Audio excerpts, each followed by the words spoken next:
दोस्तों, आज की कहानी एक राजकुमार और गरीब किसान की बेटी पद्मावती की है, जो आपको सुनकर बहुत पसंद आएगी। यह कहानी जो पुराने ज़माने में घटित हुई होगी। कहानी को पूरा सुनने के बाद हमें कमेंट करके ज़रूर बताएं कि कहानी कैसी लगी। दोस्तों, यह कहानी काल्पनिक है, जो कि एक राजकुमार और पद्मावती के प्रेम मोह के बारे में है। आप कहानी को पूरा सुनेंगे तो आपको सब कुछ समझ आ जाएगा। बहुत पुरानी बात है। मिथिलावती नाम की एक नगरी में धर्मानंद नाम का एक राजा उस नगरी पर राज करता था। उसके राज्य में कोई गलत फैसला नहीं होता था। राजा जो भी फैसला करते थे अपनी प्रजा के हित में ही करते थे। कई लोग दूर दूर से राजा के पास न्याय कराने आते थे, लेकिन कोई भी अपने न्याय के प्रति निराश होकर वापस नहीं गया। सभी राजा को बड़े दिल से दुआएं देकर जाते थे। राजा उन्हें एक परिवार की तरह प्यार देते थे। राजा का एक बेटा भी था जिसका नाम नंदन था, जो अब विवाह के योग्य हो गया था और राजा को उसकी बहुत चिंता रहती थी। राजा उसकी शादी एक ऐसी लड़की से करना चाहता था जो अच्छे संस्कारों वाली तथा राजकुमारी हो। राजकुमार के लिए ऐसे ही शादी के बहुत सारे रिश्ते आते थे, लेकिन राजकुमार मना कर देता था। राजकुमार अभी से इन सभी से दूर रहना चाहता था। राजकुमार को शादी के बारे में इस समय कोई मोह नहीं था। राजा जब राजकुमार के सामने उसकी शादी की बात छेड़ते थे तो राजकुमार तुरंत राजमहल से बाहर निकल जाता था। वह उनकी बात को सुनने को इच्छुक नहीं था। तभी एक दिन गांव का एक गरीब किसान और उसकी एक बेटी जिसका नाम पद्मावती था, दोनों राजमहल पहुँचे।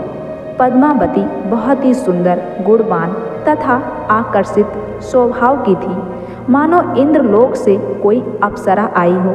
वह दोनों कुछ कारणवश आए थे, लेकिन राजकुमारी पद्मावती को देखकर दंग रह गया और पूरी तरह उस पर आकर्षित हो गया। पद्मावती को भी राजकुमार से मिलकर बहुत अच्छा लगा। दोनों एक दूसरे को मिलकर ऐसा महसूस करने लगे कि हमारी जिंदगी का हमसफर मिल गया हो। पद्मावती गरीब किसान की बेटी थी, इसलिए उसने राजकुमार से शादी के बारे में इतना नहीं सोचा था। उसको पता था कि यह नहीं हो सकता। राजकुमार कितने बड़े इंसान हैं और वह एक राजा का बेटा है और मैं एक किसान की बेटी हूँ। हमारी इतनी हैसियत नहीं है कि हम राजकुमार के साथ रह सकें। कुछ समय बाद किसान और पद्मावती अपने गांव की ओर वापस चले गए। पद्मावती से मिलने के बाद राजकुमार पूरी तरह बदल चुका था। उसके विचार और हाव भाव भी बदल गए थे। पहले तो शादी के ख्वाब कभी नहीं देखे थे, लेकिन अब राजकुमार शादी के बारे में सोचने लगा।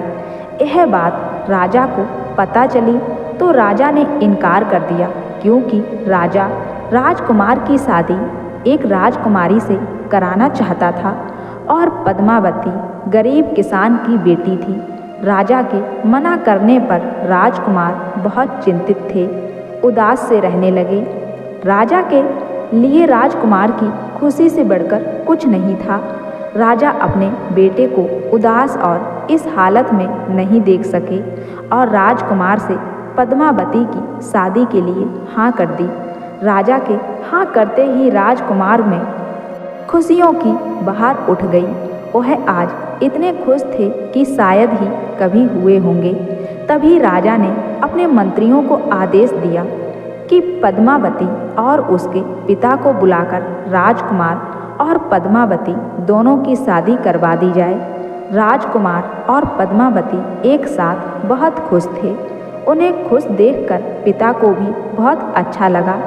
किसान की बेटी अब पद्मावती नहीं बल्कि एक राजकुमार की पत्नी हो चुकी थी, जिससे बारे में पद्मावती ने सोच ही नहीं था। किस्मत कब रंग बदल देती है कुछ पता नहीं चलता। कहाँ एक गरीब किसान की बेटी और कहाँ एक राजकुमार की पत्नी। यह कहानी हमें यह सिखाती है कि किस्मत कब क्या कर जाती है कुछ नहीं कह सकते। जो हम सोच भी नहीं सकते वह मिल सकता है। जिस तरह आपने इस कहानी को सुना है कि राजकुमार शादी और मोह से कितने दूर थे, लेकिन पद्मावती ने उनके जीवन को ही बदल कर रख दिया था और पद्मावती की भी किस्मत चमक गई जिसे हम सफ़र के लिए राजकुमार मिले। आखिर हम इस दुनिया की मोह माया से कितना भी भागने की कोशिश करें, लेकिन कभी न कभी हमें एक अपनाना ही पड़ता है।